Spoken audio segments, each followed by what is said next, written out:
Well, the United Nations has released a scathing report on the treatment of ethnic Rohingya in Myanmar. More than 680,000 Rohingya have fled to Bangladesh after many say their villages were burned, family and friends murdered, women and children raped. The UN Special Rapporteur on Human Rights says the actions allegedly committed there bear all the hallmarks of genocide.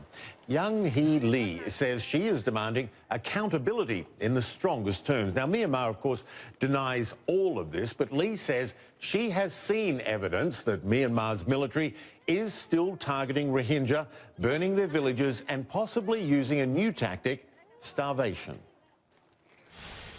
There appears to be a policy of forced starvation in place designed to make life in northern Rakhin unsustainable for Rohingya who remain.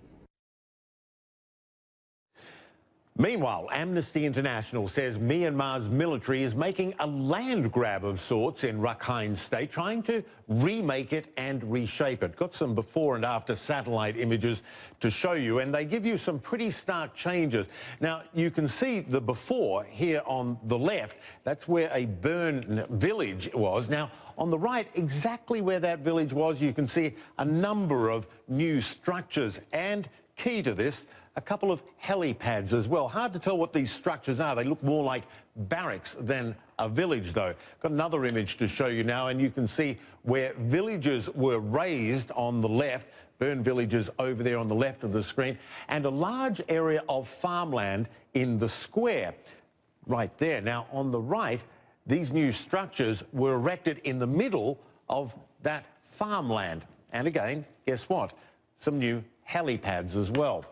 Amnesty says the reshaping of the region appears to be designed to hold more security forces and non-Rohingya, another deterrent, of course, to repatriating refugees who fled.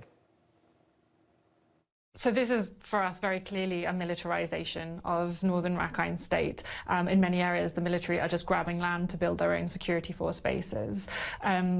You know, for a Rohingya population still there, this is obviously a situation where they're going to be closer to the security forces, they're going to have more security forces. I think that's making a lot of people there very afraid. But at the same time, for all of those Rohingya that actually fled, I mean, why would you want to come back to somewhere where you're going to be a next-door neighbour to the very security forces that killed your relatives, raped your wives, sisters, mothers, and burn your homes to the ground?